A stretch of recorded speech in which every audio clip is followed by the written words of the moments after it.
जी तो दोस्तों, आज हम बात करेंगे मशहूर ड्रामा एक और पाकीज़ा के एक नहायत अहम और जज्बाती ट्विस्ट के बारे में।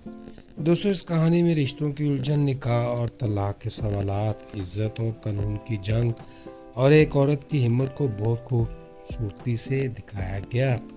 पाकीज़ा का किरदार हमें ये बताता है कि मुश्किल हालात में भी अपने हक के लिए खड़ा होना बहुत ज़रूरी है, जबकि समन, जुबैर और नूर भरी के दरमियान पैदा होने वाली कश्मकश मशक्क़ती सच्चाइयों को सामने लाती है। दोस्तों, इस वीडियो में हम हर किरदार के रवैये, इसके फैसलों और इनके नताइज पर मुख्तसर मगर वाज़ेह बात करेंगे।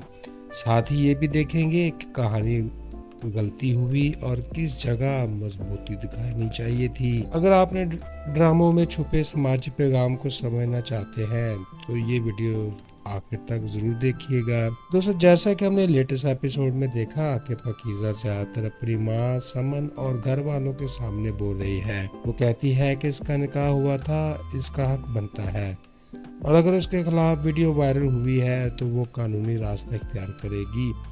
वो एफआईए में केस करती है और सवालों का सामना भी करती है। वो बार बार पता नहीं मम्मी जी कहती है, जिससे लगता है कि वो अंदर से टूटी हुई है। मगर हिम्मत नहीं हार रही, वो अपनी सास और माँ के ताने भी बर्दाश्त कर रही है। वो समन और वकील आसिम के सामने मजबूत बनने की कोशिश भी करती है। दोस्तों, पाकीज़ा की ये कमज़ोरी ये है कि वो कभी कभी खुद पर एतमाद खो देती है और दूसरों के दबाव में आ जाती है।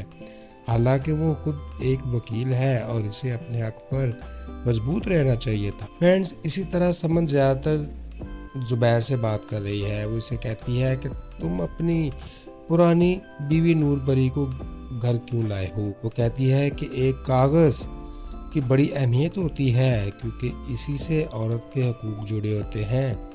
दोस्तों, समन खुद को औरतों के हकूक की हामी समझती है, मगर जब मसला इसकी अपनी ज़िंदगी में आता है तो वो जज्बाती हो जाती है।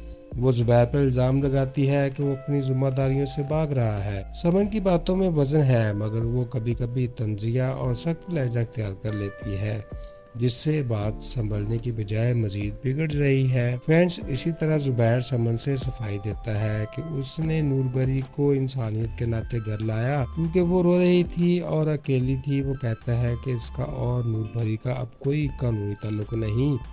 मगर जब समन पूछती है कि क्या नूरबरी को वाकई तलाक मिली थी तो वो वाज़ह जवाब नहीं दे पाता। दोस्तों, जुबैर का किरदार कमज़ोर लगता है क्योंकि वो साफ और मजबूत मौक़िफ़ नहीं लेता। अगर उसने तलाक दी थी तो सबूत दिखाना चाहिए था, और अगर नहीं दी तो सच सामने लाना चाहिए था। इसकी खामोशी शक पैदा करती है। फ्रेंड्स, नूर बड़ी खामोश और मजलूम नजर आती है। वो ज्यादातर बोलती नहीं, मगर उसकी मौजूदगी ही सबके लिए सवाल बन जाती है। लगता है कि उसे तलाक के बारे में भी मुकम्मल इल्म नहीं था।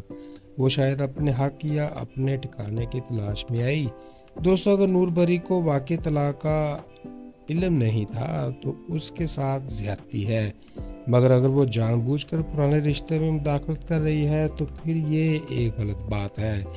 उसकी खामोशी कई शकूक पैदा करती है। इसी तरह फराज पाकीज़ा से बात करते हुए कहता है कि वो सब छोड़कर बाहर मुल्क चला जाएगा और डॉलर बेचता रहेगा। वो अपने बाप के गुस्से और गर्म माहौल से तंग आ चुका है। कहता है कि सिस्टम में यासीन जैसे लोगों को सजा नहीं मिलती। वो हिम्मत हार चुका है और भागने का सोच रहा है। फ्रेंड्स, फराज की ये सोच कमज़ोर है। बीवी को मुश्किल में छोड़कर बाहर चले जाना मसले का हल नहीं। एक शोहर का फर्ज है कि वो अपनी बीवी के साथ खड़ा रहे। ये तो दोस्तों, ये था एक वाज़िया और मुख्तसर रिव्यू ड्रामा पाकीज़ा की इस एपिसोड का। यहाँ हमने सिर्फ रिश्तों की पेचीदगियों बल्कि औरत के हकूक, कानूनी शऊर और जिम्मेदारी के अहम असबाक सीखे हैं। हर किरदार ने हमें ये बताया कि जज्बात और फैसले ज़िंदगी में किस तरह असर डालते हैं। उम्मीद है आपको ये वीडियो पसंद आई होगी और आपने इससे सबक भी सीखा होगा। अगर आपको ये वीडियो अच्छी लगी हो तो लाइक और सब्सक्राइब करना ना भूलें, और कमेंट में बताएं कि आपको कौन सा किरदार सबसे ज़्यादा दिलचस्प लगा। मिलते हैं नेक्स्ट वीडियो में। तब तक खुश रहें, खुशियाँ बांटें और अपने भाई अदन को दुआओं में रखें याद। Good bye, see you again.